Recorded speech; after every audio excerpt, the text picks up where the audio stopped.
Bathroom में ले जाती है और उन्हें नहलाने लगती है। ये ले, मैंने तो तेरे पर पानी फेंका, मेरे पर पानी फेंका। ये ले, मैंने तेरे ऊपर भी पानी फेंका, मैंने तुम दोनों के ऊपर पानी फेंका। अरे बच्चों, ऐसे शरारत मत करो, चाची भीग जाएंगी। तीनों बच्चे एक दूसरे को देखते हैं और श्रुति के ऊपर जोर से पानी फेंकने लगते हैं। अरे बड़े शरारती भतीजा भतीजी हैं, मुझे भिगा दिया। चलो जल्दी कपड़े पहनो, भागो। इतना कहकर श्रुति तीनों बच्चों को कपड़े पहनाकर तैयार करती है और फिर खुद भी कपड़े बदलकर हॉल में आती है। अरे बहू, तूने सुबह बड़ी मजेदार चाय पिलाई थी। आज वीकेंड में ऐसा ही मजेदार कुछ खाना खिला दे तो मजा आ जाए। थोड़ी बिरयानी बना ले मेरे लिए। मुझे बिरयानी नहीं खानी, मेरे लिए तो बस आज लौकी का रायता बनाना। मेरे और नीलम के लिए मूंग दाल का हलवा बनाना। ये लोग क्या कर रहे हैं? मुझे अलग अलग फरमाइशें क्यों बताते जा रहे हैं? मैं इतना सब कुछ कैसे बनाऊंगी? मेरे और कीर्ति के लिए केक बनाइएगा, आज वीकेंड के दिन हमें केक खाने का मन कर रहा है। मेरे लिए राजमा चावल बनाइएगा। क्या हुआ देवरानी जी, खड़ी खड़ी क्या सोच रही हैं? चलिए किचन में, सब खाना बनाना है। श्रुति, नीलम और रागिनी किचन में चली जाती हैं। दीदी, ये क्या था? सभी घर वालों ने इतनी अलग अलग तरह की फरमाइशें क्यों बताई? इस तरह की फरमाइश तो उन्होंने कभी नहीं की। देवरानी जी, यही है संडे वीकेंड, अभी तो सिर्फ खाने की फरमाइश है, अभी तो पूरा दिन बाकी है। वीकेंड के दिन वीकेंड सिर्फ ससुराल वालों का होता है, हमारे लिए तो हमारी क्लास लग जाती है। अब बस खाना बनाकर परोसो, फिर पता चलेगा। इतना कहकर श्रुति खाना बनाने लग जाती है। तभी शारदा किचन में आती है। अरे नीलम बहू और रागिनी बहू, तुम दोनों यहाँ क्या कर रहे हो? माँ जी, हम तो बस श्रुति का हाथ बटा रहे थे। कोई जरूरत नहीं है मेरी बहू का हाथ बटाने की, मेरी बहू बहुत टैलेंटेड है, तुमसे अच्छा खाना और वो भी तुम लोगों से जल्दी बना सकती है। एक काम करो रागिनी बहू, तू घर के सभी पर्दे, तकिए के कवर, सोफे के कवर सभी के कमरे से निकाल कर उन्हें अच्छे से धो दे। और नीलम बहू, तू 7 तक पूरे घर की साफ सफाई कर ले। जितने भी ठंड के कपड़े हैं उन्हें धूप में सूखने के लिए रख दे। इतना कहकर शारदा चली जाती है। श्रुति किचन में अकेले खाना बनाने लगती है। वहीं दूसरी तरफ रागिनी सभी कमरों से गंदे कपड़े इकट्ठा करती है और बाथरूम में बैठकर पसीना पोंछते हुए उन्हें धोने लगती है। वहीं नीलम छींकते हुए पूरे घर की साफ सफाई कर रही होती है। माँ जी भी ना, पहले हम दो मिलकर इन लोगों की फरमाइशें पूरी नहीं कर पाते हैं और देवरानी जी को अकेला लगा दिया खाना बनाने के लिए। अच्छा खासा जेठानी जी मेरी मदद कर रही थी, माँ जी ने उन्हें दूसरे काम दे दिए। 3 घंटे लगाकर श्रुति सभी की फरमाइशों का खाना बना देती है। श्रुति डाइनिंग टेबल पर खाना परोसती है। तभी रागिनी और नीलम अपना काम खत्म करके आती हैं। बहू, बिरयानी तो बहुत अच्छी बनाई है, इसके साथ थोड़ा सलाद होता तो मजा आ जाता। मूंग दाल का हलवा तो अच्छा है, बस इसमें थोड़ा घी और होता तो अच्छा रहता। राजमा चावल भी अच्छे हैं, बस चावल थोड़े कच्चे लग रहे हैं, जरा मुझे अचार देना। श्रुति गुस्से में किचन में जाती है। ये कैसे लोग हैं? मैंने 3 घंटे लगाकर खाना बनाया, किसी ने एक भी तारीफ नहीं की, ऊपर से कहते हैं चावल कच्चे हैं, जरा अचार देना। अरे तुम बहुत भाग्यशाली हो कि तुमसे सिर्फ अचार मांग रहे हैं। पिछली बार हमसे इतनी बार किचन से सामान मंगवाया था कि हम थक कर एक दूसरे से टकरा कर जमीन पर गिर गए थे। ये तो अभी सिर्फ दिन का पहला खाना है, दोपहर, शाम और फिर रात में कमर के 12 बज जाएंगे। इसी तरह दोपहर में भी श्रुति अकेले सारा खाना बनाती है और शारदा, रागिनी और नीलम को राशन का सामान लेने भेज देती है। ऐसे ही शाम होती है। अरे बहू, जरा आलू के पकौड़े बनाना। मुझे आलू के नहीं, मेरे लिए बैंगन के बनाइएगा। मेरे लिए गोभी के। सभी अपने लिए अलग अलग नाश्ते की फरमाइश करते हैं। श्रुति गुस्से में किचन में जाती है। ये क्या, एक तरह के पकौड़े नहीं खा सकते? अरे अभी चलो तो, अभी तो चटनी की फरमाइश बाकी है, पर उनके मांगने से पहले मैं चटनी बना देती हूँ ताकि तुम्हें ज्यादा दौड़ना ना पड़े। इसी तरह तीनों बहुएं मिलकर वीकेंड खत्म करती हैं। अगले दिन श्रुति तैयार होकर अपने कंधे पकड़कर नीचे आती है। क्या हुआ बहू, कंधे क्यों पकड़ रखे हैं? माँ जी, कंधे ना पकड़ू तो और क्या करूँ?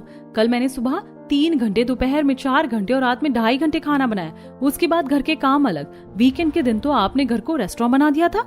बहू, तू भी अब वीकेंड से डरने लगी? इसमें बड़ी बात नहीं है, वीकेंड के दिन काम करना पड़ता है थोड़ा, हमने भी किया है। चल अब अपने काम कर, ये सारे बहाने छोड़। जिस दिन माँ जी को इतना काम करना पड़ जाए, अगले दिन माँ जी बिस्तर पकड़ लेंगी और कहती हैं हमने भी इतना काम किया है। इसी तरह हफ्ता बीतता है और अगला वीकेंड आता है। बहू, तूने वीकेंड का खाना तो बहुत अच्छा बनाया था, पर मेरे पाँव में थोड़ा दर्द हो रहा है, मेरे घुटने की मालिश कर देगी क्या? जी माँ जी, कर देती हूँ। श्रुति शारदा के घुटनों की मालिश करने लगती है। आधा घंटा बीत जाता है। हे भगवान, मेरे हाथों में दर्द होने लगा है माँ जी के पाँव की मालिश करते हुए। अब तो बस अपने बिस्तर पर पड़ूं और सो जाऊं, यही मन कर रहा है। ऊपर से सिर में भी दर्द शुरू हो गया है। श्रुति अपने कमरे में आती है जहाँ हेमंत लेटा होता है। अरे तुम आ गई, जरा मेरे कंधे पर और कमर पर मालिश कर दो, ऑफिस में बैठे बैठे अकड़ गए हैं। यार अब ये भी हफ्ते भर लैपटॉप पर काम करते हैं, चलो मालिश कर देती हूँ। श्रुति हेमंत के कंधे और कमर की मालिश करने लगती है, जिससे श्रुति का दर्द और बढ़ जाता है। इसी तरह परेशान होते हुए दूसरा वीकेंड भी बीतता है। अब बताइए देवरानी जी, कैसा है आपका ससुराल? ससुराल तो अच्छा ही है, बस वीकेंड बेकार जाता है। मुझे अपना वीकेंड एंजॉय करना है। ऐसा कभी नहीं हो सकता। इस घर की बहुएं वीकेंड एंजॉय नहीं करती, पर मैं एंजॉय करूंगी, बस देखती जाइए। रात में श्रुति हेमंत के पास आती है। हेमंत, तुम मुझे कितना प्यार करते हो? बहुत ज्यादा। अच्छा, तो ये बताओ मेरे लिए क्या कर सकते हो? कुछ भी। अगर ऐसी बात है तो कल वीकेंड के दिन मुझे तुम्हारे साथ फुल डे डेट पर जाना है। बोलो, मुझे कहाँ ले जा रहे हो? कल तो वीकेंड है, हम घर में रेस्ट करते हैं। बस तुम मुझसे इतना ही प्यार करते हो। हफ्ते भर ऑफिस और वीकेंड को आराम, तो हम घूमेंगे कब? तुम्हें कल मेरे साथ जाना ही पड़ेगा। अच्छा बाबा ठीक है, कल डेट पर चलेंगे। रात बीतती है। अगले दिन हेमंत और श्रुति तैयार होकर घर से निकल रहे होते हैं। अरे बहू, तुम सुबह सुबह कहाँ जा रही हो? माँ, बहुत दिनों से हम लोग कहीं नहीं गए। आज वीकेंड है तो मैं श्रुति को घुमाने ले जा रहा हूँ। वीकेंड के दिन बहुएं घर छोड़कर जाती हैं क्या? माँ बस जाने दीजिए, मैंने श्रुति से वादा किया है। हेमंत और श्रुति गाड़ी में बैठने ही वाले होते हैं, तभी सुमन अपने 2 बच्चों के साथ आती है। हम और श्रुति वीकेंड मनाने जा रहे हैं। तुम लोग अपना वीकेंड बाद में मनाना। आज मैं मायके आई हूँ और तुम लोग बाहर जा रहे हो। चलो अंदर। हाँ हाँ दीदी बिल्कुल, आप आ गई हैं तो हम कहीं नहीं जा रहे हैं। हेमंत सुमन के बच्चों को गोद में उठाकर अंदर ले जाता है। श्रुति भी अंदर आ जाती है। मेरी नई भाभी कहाँ है? अरे श्रुति भाभी, आज पूरे दिन की खातिरदारी मैं आपसे लूंगी। हाँ बिल्कुल ठीक है। सबसे पहले गर्मा गर्म चाय पिलाइए, उसके बाद मेरे लिए कुलचा, नान, रोटी, पनीर पराठा और पनीर 2 प्याजा बनाना। श्रुति किचन में जाती है, चाय बनाकर सुमन को देती है और फिर खाना बनाने लगती है। रात में श्रुति अपने कमरे में आती है। ये क्या है? आज हम लोग डेट पर जाने वाले थे ना, तुमने दीदी को मना क्यों नहीं किया? अरे पागल हो क्या? दीदी मायके आई हैं, उन्हें मना कैसे कर सकता हूँ। चलो अब सो जाओ, अगले वीकेंड चलेंगे। हेमंत और श्रुति सोने ही वाले होते हैं कि तभी सुमन के दोनों बच्चे उनके बीच में आकर सो जाते हैं। अब ये क्या है? अरे सोने दो, मेरे भांजे हैं, मामा के पास सोने आए हैं। तुम ही सो इनके साथ। श्रुति जमीन पर बिस्तर लगाकर सो जाती है। इसी तरह बहुओं का वीकेंड पूरा होता है। इसी तरह एक हफ्ता बीतता है और अगला वीकेंड आ जाता है। बहुओं, तुम लोग वीकेंड में बहुत परेशान कर रही हो। आज से हर वीकेंड में श्रुति बहू खाना बनाएगी, नीलम बहू पूरे घर की सफाई करेगी और रागिनी बहू बाजार से राशन लेकर आएगी। नहीं, बिल्कुल ठीक नहीं है। सिर्फ आप लोग ही वीकेंड मनाएंगे, हम बहुएं वीकेंड नहीं मनाएंगी क्या? हमें भी वीकेंड चाहिए। बहुओं का वीकेंड? तुम लोग काम ही क्या करती हो? हफ्ते भर तो वीकेंड ही रहता है तुम्हारा। माँ जी, ये कैसी बात कर रही हैं आप? हम भी घर का काम करते हैं, हमें भी वीकेंड चाहिए, वरना हम इनमें से एक भी काम नहीं करेंगे। इतना कौन सा बड़ा काम करती हो? ऐसे काम तो मैं नींद में करके रख दूंगी। माँ जी, अगर आप इतनी एक्सपर्ट हैं तो आप ही कर लिया करिए, हमें क्यों परेशान करती हैं? श्रुति, ये क्या बदतमीजी कर रही हो तुम मम्मी से? मैं बदतमीजी नहीं कर रही, मैं बता रही हूँ कि हमें भी वीकेंड चाहिए। आप लोग कुछ कहते क्यों नहीं? आप लोगों को वीकेंड नहीं चाहिए क्या? हाँ, हमें भी वीकेंड चाहिए। हम भी आपके वीकेंड में काम करके थक जाते हैं। बिल्कुल सही कह रही है देवरानी जी, मुझे भी वीकेंड चाहिए। अगर तुम लोग वीकेंड पर काम नहीं करोगे तो काम कौन करेगा? आप लोगों को हमारा काम आसान लगता है ना? एक वीकेंड घर का काम संभाल कर देखिए, अकल ठिकाने आ जाएगी। इसमें अकल ठिकाने की क्या बात है? कौन सा बड़ा काम करती हो तुम? चलो ठीक है, देखते हैं। ठीक है, आज इस वीकेंड हम काम करेंगे। बताओ क्या करना है? वही जो हर वीकेंड होता है। सबसे पहले आप लोगों का खाना बनाना। राघव, नीरज और विशाल किचन में आते हैं।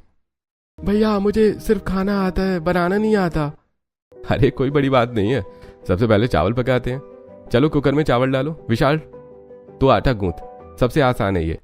राघव कुकर में चावल भरकर चूल्हे पर चढ़ा देता है। विशाल आटा गूंथता है और आटा गीला हो जाता है। ये देखो, बड़ा आया खाना बनाने वाला, आटा गीला कर दिया। अरे बेइज्जती करवाएगा क्या हमारी? चल जल्दी जल्दी से ठीक से आटा गूंथ।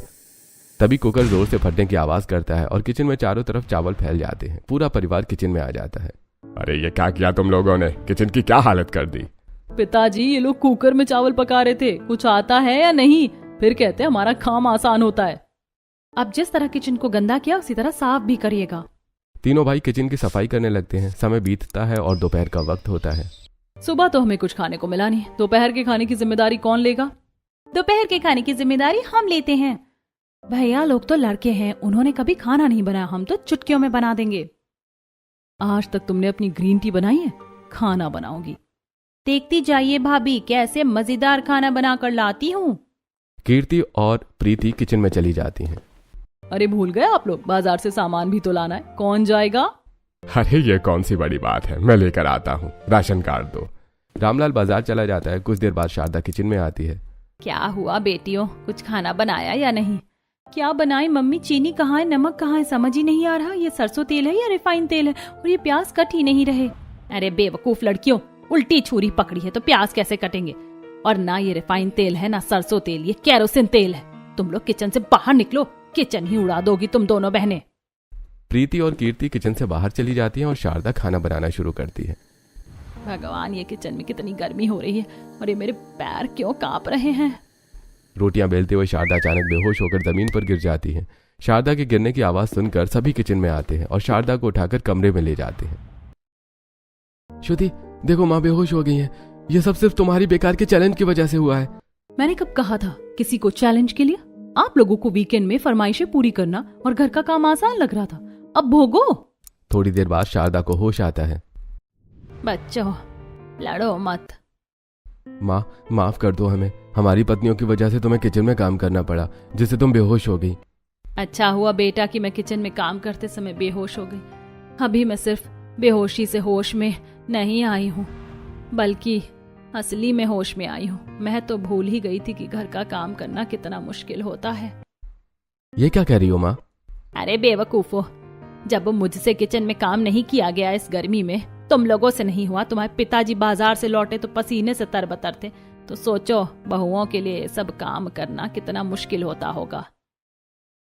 माना खाना बनाना उनका काम है, पर हम ये भूल गए कि हर इंसान की एक लिमिट होती है। हमने बहुओं से लिमिट से ज्यादा काम करवाया है, हमें माफ कर दो बहू। माँ जी, हमें काम करने से कोई परहेज नहीं है। हम वीकेंड के दिन सारा काम करने को तैयार हैं, पर सबके साथ, ना कि अकेले। बहू आज से ऐसा ही होगा। आज से वीकेंड में बहुएं डरेंगी नहीं बल्कि वीकेंड मनाएंगी। वीकेंड में कोई भी अपना काम बहुओं से नहीं करवाएगा। जिसे जो भी खाना पीना है वो खुद बनाएगा, जिसे जो भी करना है वो खुद करेगा। वीकेंड मतलब बहुओं की भी छुट्टी। अब अगले वीकेंड बहुएं सभी के लिए नाश्ता बनाती हैं और फिर पूरा परिवार दोपहर में